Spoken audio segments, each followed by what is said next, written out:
మీ పళ్ళు బాగా సెన్సిటివ్‌గా మారి ఏదన్నా హార్డ్ మెటీరియల్ అంటే లిటిల్ హార్డ్ మెటీరియల్ కూడా కొరకటానికి గానీ మీరు ఇబ్బంది పడుతున్నారా?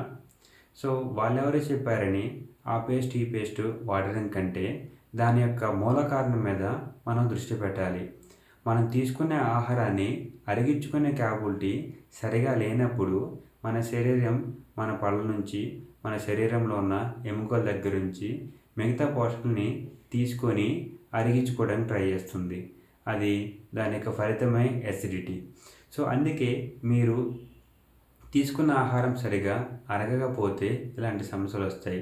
అరుగుదల సమస్యలు ఉన్న వాళ్ళకి మాత్రమే ఇలాంటివి వచ్చే అవకాశం ఉంది. కాబట్టి పోషకాలను శరీరంలో పెంచుకునే పని అనేది ఎక్కువగా చేయండి. అంతేగాని పేస్ట్ మారటం కాదు. టెంపరరీ సొల్యూషన్ కింద పేస్ట్ మార్చినప్పుడు కూడాను బట్ లాంగ్ టర్మ్‌లో అది మీ ఆరోగ్యాన్ని దెబ్బతీస్తుంది. సో, ఖచ్చితంగా మీరు పోషకాలను పెంచుకునే పని చేసినప్పుడు అరుగుదల సమస్య పరిష్కారం అవుతుంది కాబట్టి అప్పుడు మీ టీత్ సెన్సిటివ్ అనే సమస్య తగ్గిపోతుంది.